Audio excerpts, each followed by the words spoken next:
안녕하세요. 여장부 엄마를 둔 30대 후반 여자입니다. 여러분, 사람은 누울 자리를 보고 발을 뻗는다죠? 저도 그런 경우를 꽤나 자주 접해보았습니다. 함께 조별 과제를 하던 대학교 동기 중에서도 직장 생활을 하며 접했던 동료나 거래처 상대에게서도 말이에요. 그럴 때마다 저는 집에 와서 엄마에게 짜증도 부리고 하소연을 하곤 했습니다. 매번 제 이야기를 잘 들어주던 엄마는 어느 날 제게 이렇게 말씀하셨죠. 사람은 누울 자리를 보고 발을 뻗는 거야. 너 봐라. 이런 이야기를 제일 편하게 듣고 짜증도 다 받아줄 사람이 엄마인 나니까 매번 나한테 하소연하는 거잖아. 저마다 다 사정이 있는 거야. 그렇다고 받아주는 사람을 너무 당연하게 여기거나 무시하면 안 되는 거지만 말이야. 그럼 그걸 다 받아주라고? 이래도 나한테도 피해가 오는데? 누가 그걸 다 받아주래? 애초에 네가 그런 걸 부드럽게 쳐낼 수 있는 단단한 사람이 되어야지. 말이 쉽지 그게 매번 마음먹은 대로 되면 제가 엄마에게 그렇게 하소연을 하고 있었겠어요? 그래도 엄마의 말 맞다나 저는 조금씩이나마 그런 사람들을 냉정하게 대처하기 시작했습니다. 그러다 보니 스스로가 가끔은 너무 몰인정하게 느껴지기도 하고 치사하게 느껴지기도 했지만 사람 사는 일이라는 게 다 그런 거라고 애써 스스로를 다독였죠. 그런데 언제 한 번은 늘상 제게 저런 말을 해주신 엄마가 직접 제게 본보기를 보여주신 사건이 일어났습니다. 지금 생각해도 역시 우리 엄마는 대단하다고 혀를 내두를 정도로 제게는 신선한 충격을 주었었죠. 저희 엄마가 이 채널의 애청자신데 그때 엄마 행동을 이 채널의 많은 분들에게도 들려드리고 싶어 딸인 제가 사연을 보내게 되었습니다. 저는 경기도 시골에서 태어났어요. 서울에서 차로 1시간 반쯤 달리면 갈 수 있는 곳이죠. 저희 부모님은 쌀농사를 지으셨어요. 더 자세히 말하자면 농사 짓는 집 아들에게 경상도에서 살던 엄마가 시집을 오신 거였죠. 저희 집은 아빠 다리가 선천적으로 조금 불편하신 분이었습니다. 왼쪽 다리가 다른 쪽 다리보다 짧으셨거든요. 평생 다리를 절며 살아오신 거죠. 엄마는 아빠가 다리가 아프지 않았다면 엄마와 결혼할 일은 없었을 거라고 하시더라고요. 자신이 고아라는 결함이 있기에 장애가 있던 아빠와 만나게 된 거라면서요. 부모님이 일찍 돌아가셔서 어릴 적부터 중학교도 마치지 못하고 생계를 위해 시장에서 장사를 시작한 엄마는 살아남기 위해 드세졌다고 했습니다. 웃어야 하는 건지 씁쓸해야 하는 건지 모르겠지만 엄마 아빠를 소개시켜준 시장의 국밥집 아줌마는 엄마의 그런 억세고 드세 모습 때문에 중매를 결심하셨다고 해요. 네 아빠 성격이 좀 순하니? 다리도 그런데 성격까지 그렇다 보니 주위 사람들이 많이 무시하고 등쳐먹으려고 했다고 하더라. 그러니까 나 같은 여자가 네 아빠한텐 딱이라고 생각했대. 하지만 함께 살던 할머니 할아버지가 농사일로 얻는 수익이 그렇게 많지 않았다 보니 살림을 꾸리시던 엄마는 억척스러워질 수밖에 없었습니다. 엄마는 우리 자매를 낳고 얼마 안 되어 시장에 작고 허름한 백반집을 차리셨어요. 아빠는 농사일이 바쁠 때가 아니면 가게로 나와 배달을 하셨고요. 나중에 엄마가 말해주기를 그 시장의 아줌마 아저씨들이 그렇게 텃세를 부려댔다고 하더군요. 근데 내가 누구니? 남들보다 어릴 때부터 시장 바닥에서 목소리 꽤나 컸던 김봉순이라 이거야. 우리 가게에 식재료 납품하는 업체들한테 나한테 시든 재료들 주라고 고나리질하는 식당 여자들한테 남은 음식물 찌꺼기랑 소금이랑 잔뜩 버무려서 얼굴에 끼얹어 버렸지. 이따위 거 너나 많이 헤쳐먹으라고 말이야. 어디 그뿐이야? 네 아빠 다리 전다고 무시하면서 배달한 음식값 안 주려는 놈들 다 찾아가서 그 놈들 가게 깽판 치고 들어눕고 아유 내가 정말 별의 별짓을 다 했다. 나중엔 그 시장에서 날 이구영 미친년이라고 불렀어. 말하다 보니 나도 참 억세게도 살았다. 선이 넌 이 엄마처럼 살지 말고 꼭 하고 싶은 공부도 마음껏 하고 밖에서도 집에서도 귀한 여자로 살아. 네 동생도 마찬가지고. 엄마가 내 딸들은 꼭 그렇게 키우려고 이렇게 악착같이 산 거야. 엄마의 바람 덕분인지 공부를 잘했던 저는 20살 때 서울의 명문대에 합격하게 되어 서울에서 자취를 하게 되었습니다. 그리고 2년 뒤 제 여동생 또한 서울의 중위권 대학에 합격해 기숙사에 들어갔고요. 그리고 제가 25살, 26살 땐 할머니 할아버지께서 차례로 세상을 떠나셨어요. 할머니 뒤를 이어 할아버지까지 돌아가시자 엄마는 백반집 장사를 그만두셨습니다. 아빠와 함께 두 분의 뒤를 이어 계속해서 농사를 지으시기 위해서요. 너희 둘 대학까지 전부 졸업시켰고 네 할머니 할아버지도 돌아가셨으니 이만한 벌이면 충분하다. 엄마도 이젠 덜 억척스럽게 살고 싶어. 그렇게 말하는 엄마의 얼굴이 왜인지 정과는 많이 달라 보였어요. 항상 호랑이처럼 기운차고 씩씩하게만 느껴졌던 엄마는 어느새 작고 어깨가 여린 중년의 여자가 되어 있었어요. 순간 뭔지 모를 먹먹한 감정이 가슴을 메어 제 코끝이 시큰해지더군요. 저는 대학 졸업과 동시에 대기업에 취업을 했습니다. 주로 라면을 많이 생산하고 파는 회사였죠. 제 여동생 또한 대학 졸업 후 2년여간의 취업 준비 기간 끝에 공기업에 합격을 했고요. 그렇게 제가 20대 후반이 되자 엄마는 정가는 많이 변해 있었습니다. 예전 같으면 큰 소리를 낼 법한 상황도 이젠 차분하고 부드럽게 웃어넘기곤 하셨죠. 언제 한 번은 동네 이장님이 새로 들어온 품종이라며 쌀 모종을 주민들에게 선착순으로 나눠준다고 한 적이 있었어요. 그런데 이장님의 실수로 엄마 아빠에게 돌아올 할당량이 누락이 되고 만 겁니다. 분명 엄마가 이장님에게 거의 제일 처음으로 연락을 했었는데요. 그런데 그 이장님이 자신의 실수를 인정하지 않고 오히려 자기는 모른다는 식으로 안면 몰수를 하더군요. 부모님 집에 내려갔을 때 그 이장과 엄마의 통화를 바로 옆에서 듣고 있던 전 엄마가 당장에 그 이장의 집으로 쫓아갈 줄 알았어요. 그런데 엄마는 한숨을 쉬며 웃더니 기왕 이렇게 된 거 어쩔 수 없죠. 수고하세요 하며 전화를 끊는 게 아니겠어요? 놀란 저는 전화를 끊은 엄마에게 물었죠. 엄마, 어디 아파? 아니, 왜? 근데 전화를 왜 그렇게 끊어? 엄마 성격에 이렇게 순순히 끝낼 리가 없잖아. 제 말에 엄마는 피식 웃으시더군요. 그리고는 제 머리를 쓰다듬으며 이렇게 말씀하셨어요. 예전에 기운 넘칠 때야 그랬지. 결혼 전에 살아남기 위해서, 결혼 후엔 잘 살기 위해서 악착같이 돈을 벌어야 했으니까. 그런데 이제는 아니잖니. 엄마도 사사건건 날 새고 화내면서 피곤하게 살고 싶지 않어. 그냥 좋은 게 좋은 거라고 이제 물 흐르듯 유하게 살고 싶어. 엄마 사실 그렇게 드센 사람 아니야, 선이야. 살다 보니 그렇게 된 거지. 이전엔 엄마가 막연히 달라 보였다면 그날 처음 알게 되었던 겁니다. 엄마 또한 평범한 한 여자였을 뿐이라는 걸요.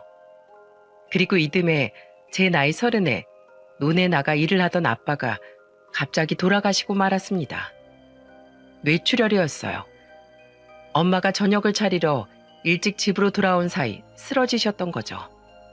누군가 일찍 발견해 병원으로 모셨으면 살 수도 있으셨을 텐데 아빠는 쓰러진 지 몇 시간이나 지난 후에야 발견됐습니다. 아빠가 해가 지도록 돌아오지 않자 무슨 일인가 싶어 직접 찾으러 나선 엄마에 의해 말이죠. 엄마는 지금까지도 아빠의 허망한 죽음에 대해 허탈하게 말씀하곤 하세요. 잘못한 것도 없으면서 몸이 불편하게 태어났단 이유로 평생 몸고생에 마음고생에 나한테 죄책감까지 가지고 살다가 그렇게 허망하게 가버렸다 네 아빠. 이제 자식들도 다 키워놨으니 농사일도 쉬엄쉬엄 하면서 이제 좀 네 아빠 기도 좀 살려주고 같이 유유자적하게 놀러 다니면서 살려고 했는데 말이야. 아휴 불쌍한 양반. 하늘에선 구름이 푹 쉬나니 적어도 걸을 때 무릎은 안 아팠으면 좋겠네. 아직도 아빠의 굽은 어깨를 자주 안아드리지 못한 것이 참 후회가 됩니다. 그리고 엄마의 말처럼 아빠가 부디 하늘에선 다른 사람들처럼 아주 지극히 평범한 삶을 살고 계셨으면 좋겠다고 생각했죠. 이후 서울로 올라와 함께 살자는 우리 자매의 말에도 엄마는 한사코 거절을 하셨습니다. 아빠가 살던 그 집을 떠나기 싫으시다고요. 이후 엄마는 가진 땅 대부분을 팔고 가족들 먹을 소량의 쌀농사만 지으며 독거 생활을 하셨죠. 그리고 제 나이 32살에 저보다 먼저 제 여동생이 결혼을 했고 저는 2년 뒤인 34살에 결혼에 꼴이 냈어요. 남편은 저보다 2살 많은 변호사였습니다. 회사 동료의 소개로 만난 남편은 무척 다정하고 섬세한 사람이었어요.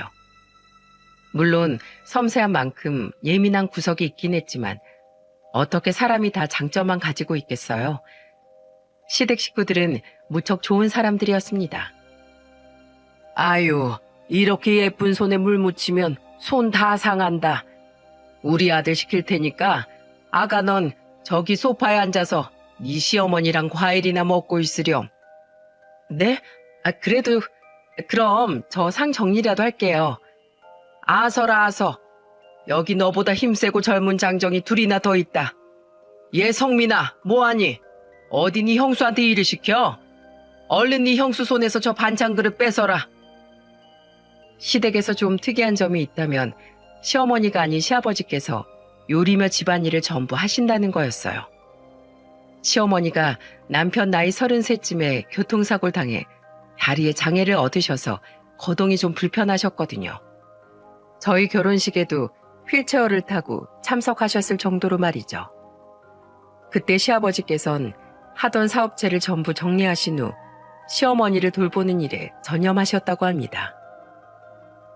아버지 사업이 한창 잘 나갈 때라 나랑 동생이 굳고 말렸는데 아버진 요지부동이셨어. 그래도 우리 집이 못 사는 집도 아니었고 아버지 사업 정리한 돈까지 더하니까 우리 집 재산이 꽤나 되더라고. 우리 신혼집도 우리보다 먼저 결혼한 성민이 집도 그리고 내 변호사 사무실까지 다 아버지가 해주신 거잖아.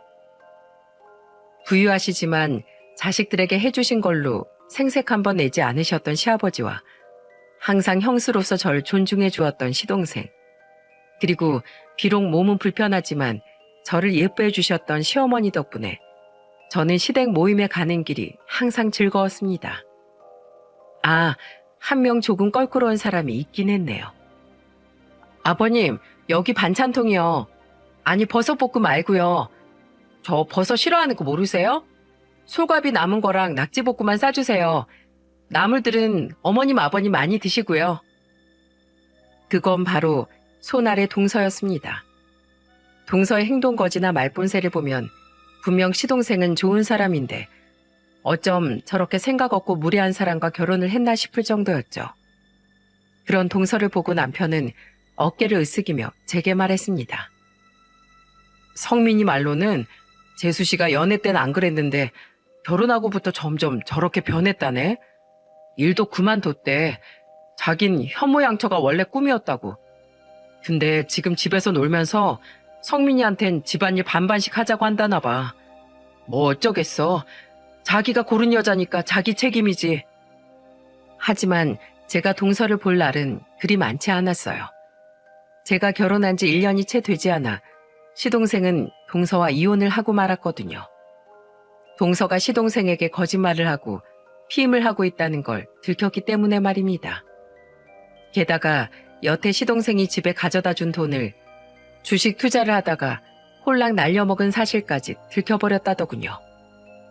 이때 일 때문인지 시댁에선 절 더욱 아껴주셨습니다. 하나 남은 며느리가 되었기도 했고 제가 원체 시어머니께 잘하기도 했고요. 마음이 쓰였었거든요. 돌아가신 저희 아빠가 생각나서요. 그리고 제가 결혼한 지 2년 뒤 쌍둥이 아들을 출산하자 저는 거의 시댁에서 신주단지 모시듯 아주 귀한 며느리 대접을 받게 되었어요. 그런데 이번에 문제는 바로 저였습니다. 평생 공부하고 일하며 성취감을 제일로 여기고 살았던 제가 1년간의 육아휴직을 받고 집에 틀어박히게 되자 극심한 우울함에 시달리게 된 거예요. 저는 너무 힘들고 지쳐 엄마에게 종종 전화해 하소연을 하곤 했죠. 엄마, 나 정말 너무 힘들어. 애들은 낮이고 새벽이고 할 거 없이 2~3시간마다 자다가 깨서 울고 그것도 하나를 재워놓으면 또 하나가 깨서 울어. 난 잠도 제대로 못 자는데 애 아빠는 다음날 출근해야 하니까 도와달라고 말도 못하고. 엄마, 나 얼른 육아휴직 끝나고 다시 일하고 싶어.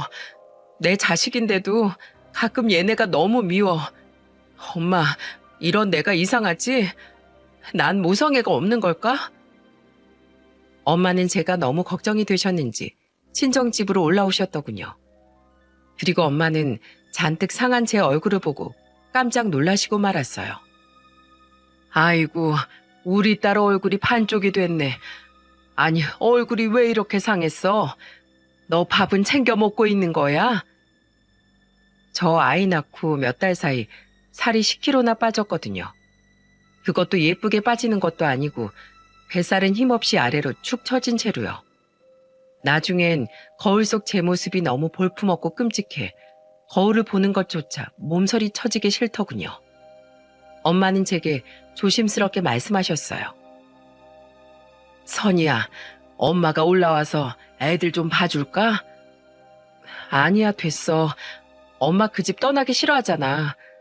그리고 이렇게 힘든 걸 아는데 어떻게 나 편하자고 엄마한테 부탁해. 내가 알아서 잘 해볼게. 하지만 엄마는 전화로 남편과 상의를 하시곤 결국 짐을 싸 저희 집으로 올라오셨어요. 엄마의 손에 들린 짐가방을 보고 저는 그만 눈물이 터지고야 말았죠. 엄마, 진짜 미안하게 왜 그래? 미안하기 뭐가 미안해? 잔말 말고 나와. 너는 네 아들들 키워. 나는 내 딸 보살필 테니까. 어떻게 엄마들은 이렇게 강할 수 있을까요? 이상하게도 그날 엄마가 차려준 밥은 무척이나 맛있더군요. 분명 평소엔 남편이 요리를 해주고 아니면 맛있다는 음식은 죄다 배달시켜보아도 전부 흙씹는 맛만 났었는데요. 게다가 그날 엄마가 처음으로 새벽에 애들을 봐주었는데 평소 남편이 애들을 봐줄 때와 달리 저는 단 한 번도 잠에서 깨지 않고 아침까지 푹 잘 수 있었습니다. 그리고 남편은 그런 제 모습을 보곤 엄마에게 고맙다며 월에 200만 원씩을 드리겠다고 말씀드렸어요. 물론 엄마는 처음엔 극구 손살을 치셨죠. 뭔 돈을 받아? 아, 됐어. 내가 여기서 지내는 동안 식비가 드나 뭐가 드나 다 내 딸, 내 손주들 보살피러 온 건데. 아니에요, 장모님. 저도 일하느라 이 사람만큼 옆에 붙어있지 못했지만 그래도 쌍둥이 키우는 일이 얼마나 힘든 건지 정도는 정말 몸소 뼈저리게 느꼈어요. 그리고 장모님 덕에 저도 조금 더 일에 집중할 수 있게 되어서 정말 얼마나 감사한지 몰라요. 이 돈 안 받아주시면 제 마음이 더 불편해요. 받아주세요, 장모님.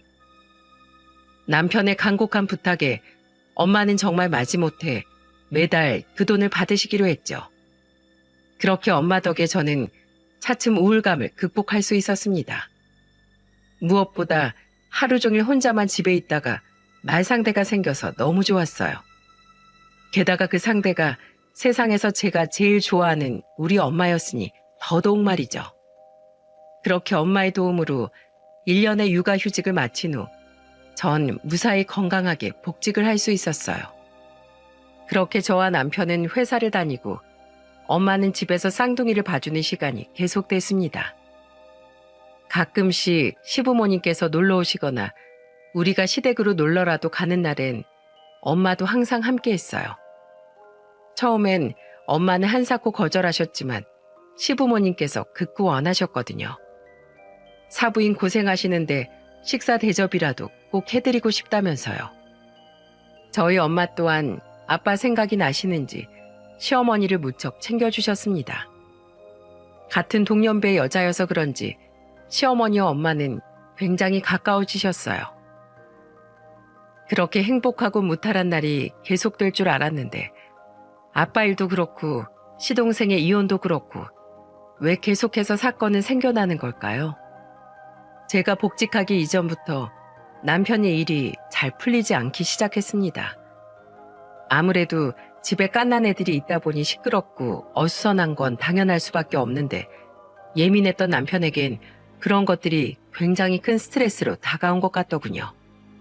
게다가 상황이 안 좋아지려면 정말 끝도 없는 모양인지 남편은 언제부턴가 사건을 맞는 족족 해소를 하기 시작했죠.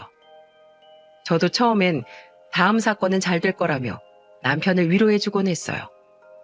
하지만 상황이 나아지지 않다 보니 차마 저도 다음엔 이길 거라는 말을 할 수가 없겠더군요. 처음엔 애써 웃어 보이던 남편은 날이 갈수록 날카롭고 까칠해지기 시작했습니다. 그런데 문제는 남편이 그런 행동을 저희 엄마에게까지 보였다는 거예요. 장모님, 죄송한데요. 새벽에 애들 좀 조용히 달래시면 안 돼요? 도통 밤에 잠을 못 자니 제가 일이 잘 될 수가 없잖아요. 장모님, 혹시 제 셔츠 세탁하셨어요? 그게 얼마짜린데요? 그거 무조건 저 맡기는 세탁소에만 맡기는 건데 왜 주인인 저한테 말도 없이 그러셨어요? 이외에도 냉장고에 손자국이 많네, 현관에 먼지가 많네, 애들 기어다니는데 바닥이 더럽네 하며 남편은 엄마에게 자꾸만 육아 살림으로 트집을 잡기 시작했습니다. 엄마는 남편이 그럴 때마다 그랬어? 미안하네, 신경 쓸게 하며 넘어가셨죠. 그런 남편에게 저는 아주 크게 화를 냈어요. 당신 미쳤어? 어따 대고 우리 엄마한테 이래라 저래라야? 우리 엄마가 이 집 식모니? 몸종이야? 우리 엄마가 우리 애들 봐주러 온 거지 우리 집안일 해주러 온 거야? 시골집 두고 우리 도와주러 온 엄마한테 이게 무슨 말버릇이냐고. 당장 우리 엄마한테 가서 사과해. 내가 뭘? 장모님이 그냥 애들 봐주시는 것도 아니잖아. 내가 월에 무려 200만 원이나 드린다고. 장모님이 우리 집에 살면서 따로 식비가 들어, 집세가 들어. 200만 원이면 누군가한텐 월급만큼 큰 돈이야. 장모님은 월급 받고 우리 집에서 일하시고 계신 거라고. 내가 월급 드리는 입장에서 그 정도 불만사항도 얘기 못해? 뭐? 월급? 당신 말 다 했어? 밖에서 상주 베이비시터라도 구해봐 어디. 그 사람들 우리 엄마처럼 지극정성으로 우리 살림까지 다 봐주는 것도 아닌데 돈 300은 줘야 돼. 그리고 행여 그만큼 우리 엄마한테 돈을 준다고 해도 우리 엄마가 남이야? 당신한테 장모님이야. 부모님이라고. 됐다. 그만들 해라. 애들 다 깬다. 남편과 제 목소리가 워낙에 컸던 탓인지 우리가 싸우던 내용이 거실까지 다 들렸던 모양이더라고요. 듣다 못한 엄마는 방문을 열고 들어와 우리를 말렸습니다. 그날 저는 속상한 마음에 엉엉 울며 엄마 옆에서 잤어요. 엄마는 훌쩍이는 제 눈물을 닦아주며 이렇게 말씀하셨죠. 미안해 엄마. 왜 그걸 듣고 있어. 방에 들어가 있지. 다 들었지? 우리 엄마 속상하겠다. 그 사람이 원래 그런 사람이 아닌데 요즘 들어 정말 왜 그러는지 모르겠어. 됐다. 넌 뭐 사춘기 때 안 그랬는 줄 아니? 오늘 입고 나갈랬는데 왜 그 치마 빨았냐? 내 교복 셔츠 미리 안 빨아두면 어떡하냐? 왜 고기 반찬이 없냐? 아유, 정말 내가 우리 손주들 나중에 사춘기 올 거 생각하면 벌써부터 너 닮을까 겁이 난다. 그래도 난 엄마 딸이잖아. 저 사람은 엄마 아들도 아닌데 왜 엄마한테 저러냐고. 시어머니한테나 가서 투정 부릴 것이지. 왜 내 아들이 아니야? 사위도 내 자식이지. 엄만 괜찮어. 김서방 요새 힘들다며. 사람이 예민해지면 자기가 아닌데 굴 때가 있는 거야. 엄마의 말에 저는 이후 남편을 이해해보려 최대한 노력했습니다. 남편도 그날 우리가 싸우던 내용을 엄마가 다 들어버린 일이 마음에 걸렸던지 이후론 그런 행동을 덜 보이더라고요. 하지만 그것도 잠시뿐이었습니다. 한동안 잠잠하더니 남편은 다시 저희 엄마에게 이것저것 트집을 잡기 시작했어요. 하지만 그뿐만이 아니었습니다. 남편은 하다하다 저희 엄마에게 일까지 시키더군요. 장모님, 내일 화장실 청소 좀 해주세요. 언제 청소하신 거예요? 너무 더럽던데.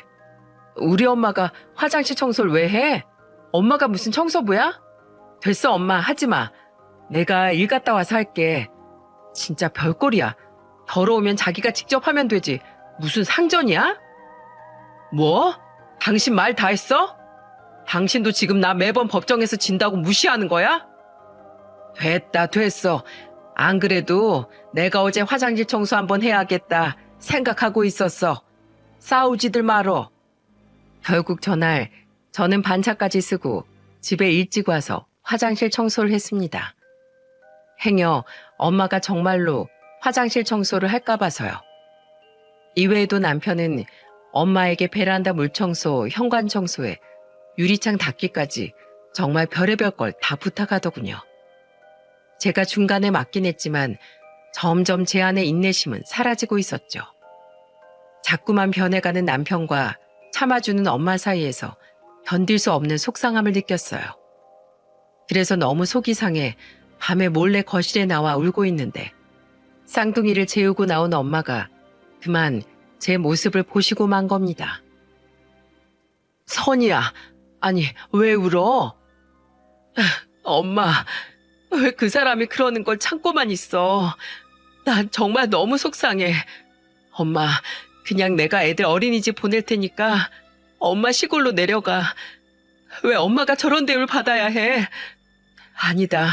나 그냥 저 사람이랑 갈라설까 봐. 내 엄마한테 저러는 사람하고 내가 어떻게 계속 얼굴을 보고 살 수 있겠어. 엄마는 제 말에 놀란 듯한 표정을 지으시더니 이내 잠시 생각에 잠기시더군요. 그리고는 저를 꼭 안고 달래주셨죠. 그렇게 정말 남편과의 이혼을 고민하며 며칠이 지났습니다. 그리고 그날 남편에게도 저에게도 절대 잊지 못할 사건이 발생하고 말았어요. 저녁 식사를 하러 나오라는 엄마의 말에 퇴근 후 씻고 옷을 갈아입은 저와 남편 모두 주방으로 향했습니다.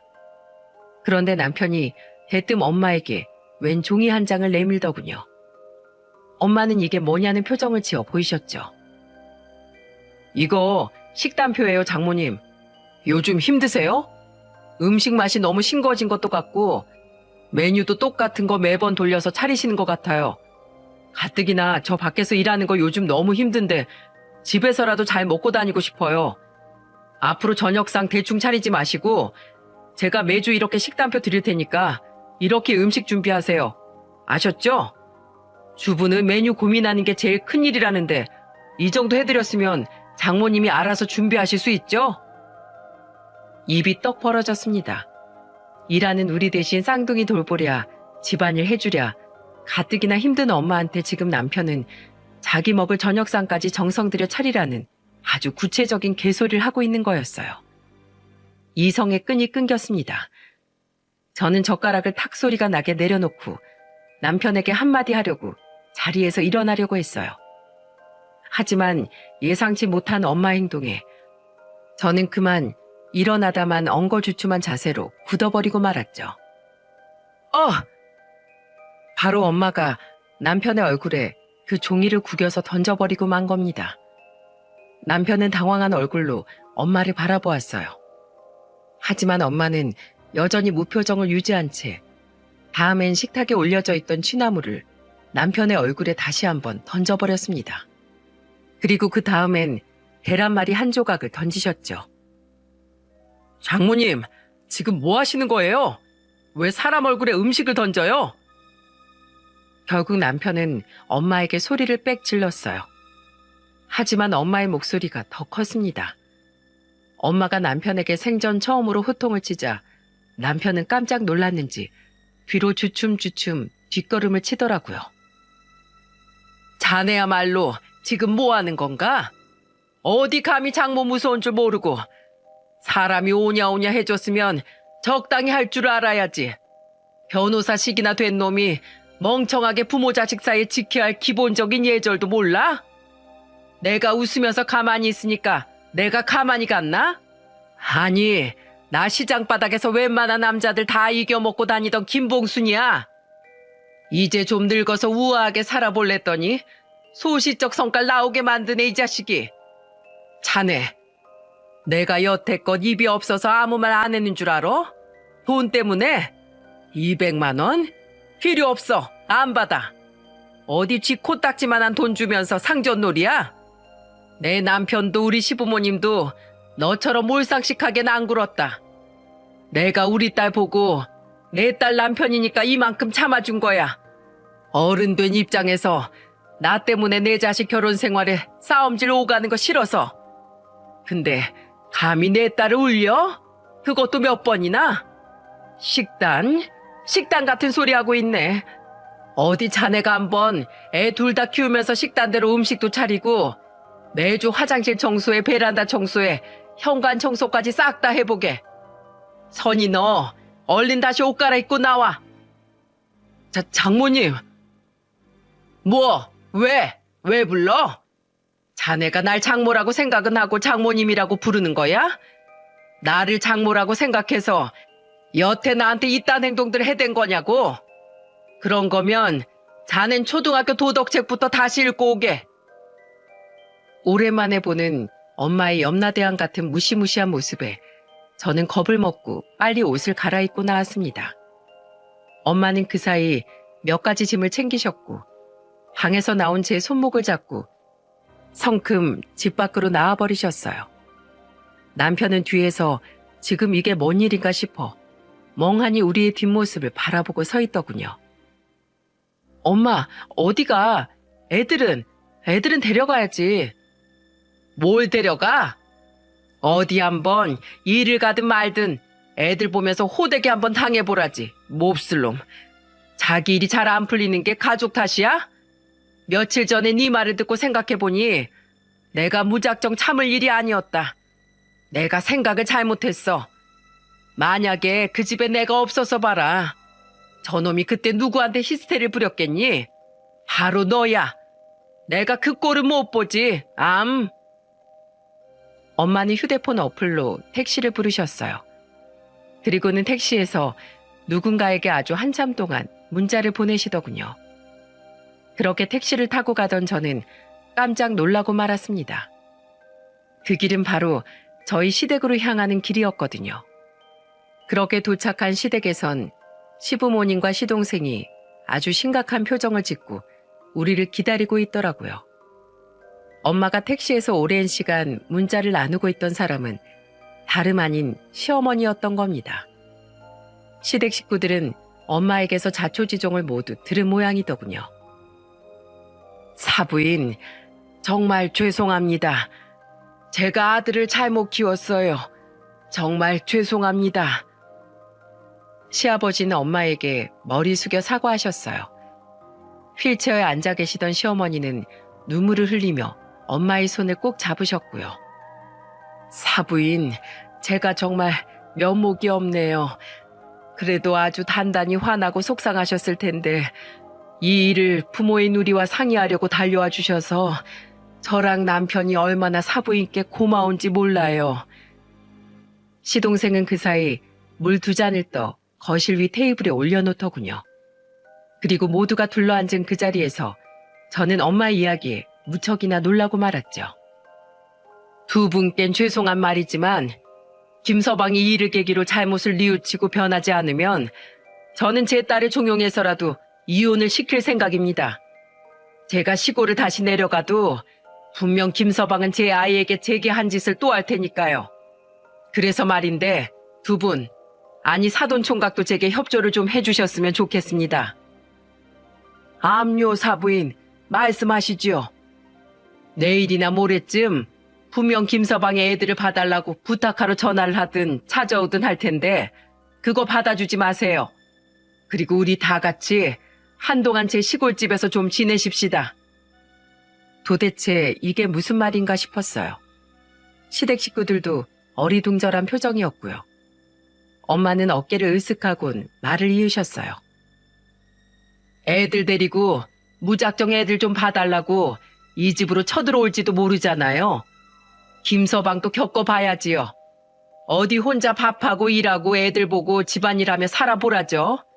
선이 너는 근처에서 관광 호텔이라도 잡아서 묵으면서 회사 다니다가 휴가 쓸 수 있으면 내려와. 사돈 총각도요. 돈은 제가 다 드릴게요. 저 돈 많아요. 김서방이 준 돈 안 쓰고 다 모아놨거든요. 엄마의 추진력에 정말이지 감탄했습니다. 그리고 거짓말처럼 그날 동이 트자마자 세 분은 정말로 시아버지의 차를 타고 경기도 시골로 내려가셨어요. 시동생과 저는 정말 이래도 되는지 고민하다가 에라 모르겠다 싶어 엄마가 준 돈으로 각각 회사 근처에 호텔을 잡았죠. 그리고 저는 다행히 그날 회사에 출근해서 사정을 대충 설명한 뒤 3일의 휴가를 받을 수 있었습니다. 주말까지 끼면 총 닷새를 쉴 수 있었던 거였죠. 시동생은 휴가를 빼지 못해 결국 같이 내려가지 못했고요. 솔직히 3살 배기 애들이 너무 걱정이 되긴 했지만 엄마는 남편이 자기 애들을 아무렇게나 방치할 정도로 나쁜 사람은 아니니 너무 걱정 말라고 말씀하셨습니다. 앞으로 남편과 애들과 잘 살고 싶으면 지금은 조금 꾹 참으라고요. 그리고 그날 퇴근하자마자 엄마 집으로 내려가서 밥을 먹고 있는데 남편에게서 전화가 오더군요. 제가 받지 않았더니 그 다음엔 저희 엄마, 시부모님에게 전화를 걸더라고요. 그리고 결국 돌아 다시 제게 전화가 오기에 저는 스피커폰으로 그 전화를 받았죠. 왜? 당신 어디야? 장모님이랑 같이 있어? 아무리 화가 나도 그렇지 애들 이렇게 두고 그냥 집을 나가버리면 어떡해? 하루면 들어오겠지 싶어서 오늘 하루 내가 일 쉬고 애들 보고 있는데 퇴근 시간이 지난 지가 언젠데 아직도 안 들어와. 애들 밥은 어떡하고? 당신이 알아서 해. 애들 챙기면서 밥도 차리고 모르면 인터넷에 찾아보던가. 나랑 엄마는 안 들어가. 김서방, 날쌔. 그때 엄마가 옆에서 제 말을 낚아채시더군요. 엄마의 말에 남편은 순식간에 겁먹은 목소리로 바뀌었어요. 장모님, 어젠 제가 죄송했습니다. 어디 계신 거예요? 김서방, 난 이제 애들 볼 생각 없고 내 딸도 그 집으로 돌려보낼 생각 없네. 그리고 자네 식구들도 전화 안 받지? 애 좀 맡겨볼랬더만, 응? 다 우리랑 같이 계시네. 자네 피해서 도망 왔어. 네? 아니, 그럼 저는요? 저는 어떡해요? 거기 자네가 뽑은 식단표 있지? 그거대로 잘 짜서 밥 잘 먹고 애들 유아식 메뉴랑 만드는 법은 인터넷에 검색하고 어디 혼자서 반성 좀 잘하고 있게. 그렇게 엄마는 전화를 뚝 끊어버렸습니다. 시아버지는 이마를 짚으며 고개를 절레절레 흔드셨어요. 그런데 웬걸 시어머니는 글쎄 까르르 하고 웃음을 터뜨리시는 게 아니겠어요? 아이고, 사부인, 말씀 한번 화통하게 하십니다. 옆에서 듣다가 웃겨서 혼났어요. 예, 이 김봉순이가 또 경상도 제 직군 아니었겠습니까? 정말 어른들의 속내는 도무지 모르겠더군요. 그렇게 며칠이 지나 일요일이 되었습니다. 저는 서울로 올라가야 하는 날이 온 거죠. 그리고 남편 또한 거의 한 주가 지나자 똥줄이 탔는지 저뿐만 아니라 시부모님께도 계속 전화를 걸더라고요. 서울의 시동생 또한 남편의 전화를 계속 무시했다고 하고요. 결국 전화를 받으신 시아버지는 엄한 표정으로 남편에게 엄마의 집으로 내려오라고 말씀하셨죠. 그렇게 마주한 남편은 무척이나 초췌한 모습이었습니다. 그동안 애 보랴 일하랴 제대로 먹고 자지도 못한 것 같았어요. 그리고 남편은 오자마자 우리 앞에 무릎을 털썩 꿇고 앉더군요. 죄송합니다, 장모님. 제가 요새 일이 너무 안 풀려서 저도 모르게 예민해져서 그랬나 봐요. 그래도 사람이 할지 못할 짓이 따로 있지. 장모님께 그렇게 행동했으면 안 되는 건데 정말 죄송합니다. 그냥 절 때리세요, 장모님. 전 맞아도 싼 놈입니다. 그래? 정말 때려? 내 주먹이 좀 맵네. 네? 네, 치세요. 마음 풀리실 때까지 마음껏요. 됐네. 치긴 뭘 치나? 그래, 애들 보면서 집안일하고 일하기가 어디 할만하든가? 200만 원짜리 월급 받는 내 일은 워낙에 쉬워서 할만했지? 아니요, 장모님. 하루 종일 뛰는 애들 보면서 혹시 다칠까봐 눈도 못 떼겠고 일은 일대로 집중도 안 되고 애들 밥 겨우 차려 먹이면 집안일은커녕 제 밥 먹을 시간도 빠듯해요. 제가 열심히 일만 할 수 있었던 게 전부 다 장모님 덕이었다는 거 저 정말 뼈저리게 깨달았어요, 장모님. 제발 집사람이랑 같이 돌아와 주세요. 결국 남편은 서러움이 터졌는지 눈물을 보이기 시작했어요. 그리고 남편의 고해성사가 끝나자 시아버지께서 남편에게 달려가 냅다 등짝을 후려치셨습니다. 어이구, 이 화상아. 네 동생 이혼할 때 그렇게 둘째 며느리였던 애 생각 없는 여자라고 욕하더니 지금 네 꼴이 그때 걔랑 뭐가 다르냐? 내가 그때 친구들한테 걔 욕하고 다녔던 내 자신이 싫어져. 내가 정작 내 자식을 그런 호로 자식으로 키운 건지도 모르고 너 그냥 이혼해라. 이혼해서 썩 꺼져. 난 며느리랑 손주들 데리고 살 테니까 변호사도 때려쳐.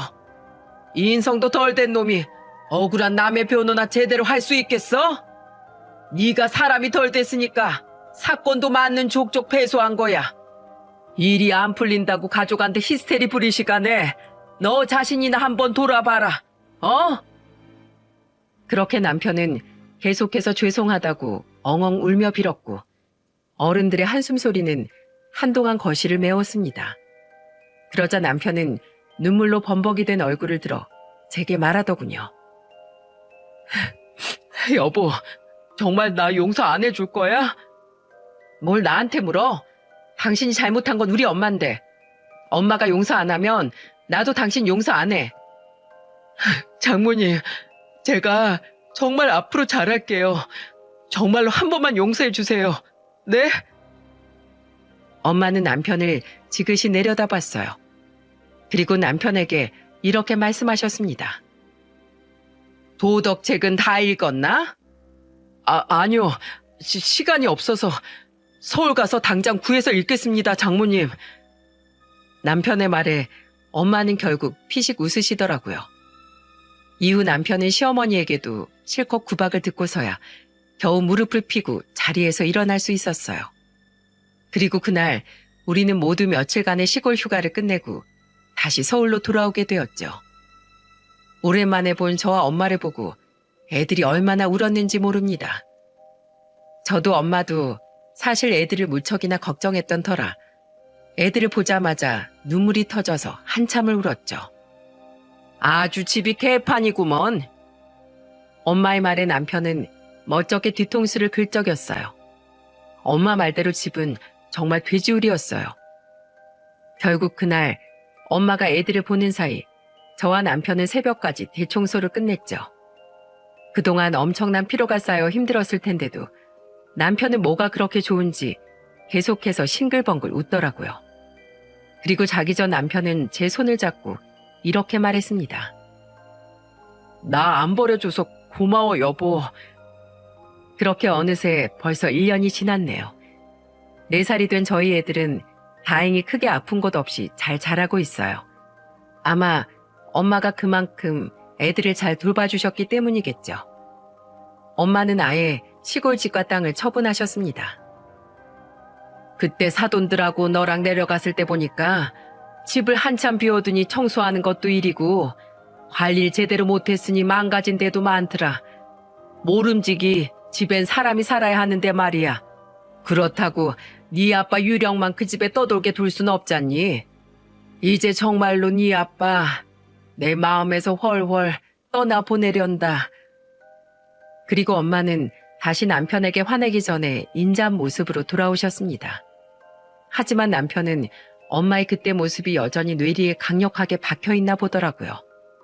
가끔 엄마가 눈썹이라도 한번 꿈틀했다 치면 왜인지 자기도 모르게 얼굴부터 가리더군요. 남편이 엄마를 조금 무서워하게 된 것만 빼면 지금 우리 가족은 그 어느 때보다 화목하답니다. 특히 남편은 1년 전 엄마가 없을 때 정말로 힘들었던 건지 엄마가 조금이라도 힘들어 보이면 잽싸게 자기가 저녁상도 차리고 엄마에게 마사지도 해드리곤 합니다. 그리고 이제 퇴근해서 제가 아이들을 보는 동안 엄마가 저녁상을 차리시면 그동안 남편은 열심히 집안 청소를 하곤 해요. 자기가 예민해서 더러운 곳을 잘 찾아내니 청소는 자기가 적임자라면서요. 시기라는 게 정말 있는 건지 남편은 슬럼프를 극복하고 다시 승소를 해내기 시작했습니다. 한 번의 승소는 2번, 3번으로 이어져 다행히 남편의 변호사 사무실은 폐업을 면하고 다시 일어서게 되었죠. 요즘 주말이면 저희 시부모님께서 저희 엄마를 태우러 오시곤 합니다.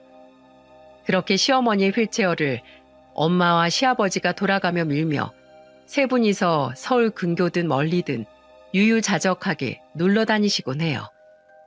이전에도 세 분이 친하긴 하셨지만 아이러니하게도 작년 그 사건으로 세 분의 사이가 더욱 돈독해지신 것 같더군요. 제 여동생은 아직까지 그때 이야기를 꺼내며 배를 잡고 웃곤 합니다. 아, 이 이야기를 빼먹고 안 썼네요. 남편이 시골집에 내려올 때 저희 집으로 와서 애들을 봐주고 있던 사람이 바로 제 여동생이었거든요. 그때 형부가 나한테 뭘 했는지 알아? 자기가 엄마랑 언니한테 석고대절 하러 가야 하는데 애 둘을 차에 혼자 태우고 도저히 갈 수가 없대.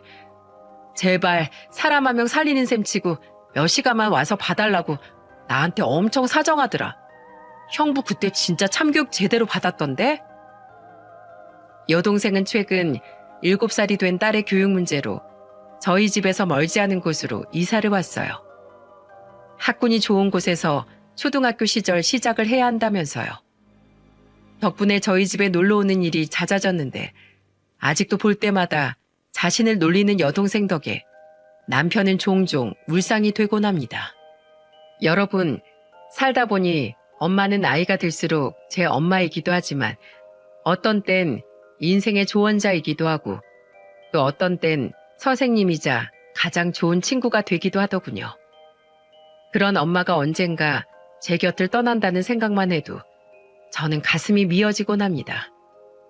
그리고 시간이 흘러 후회하기 전에 저는 더욱더 엄마와의 추억을 많이 만들어가곤 할 거예요. 그럼 저는 내일 일정이 바쁜 관계로 이만 글을 마치겠습니다.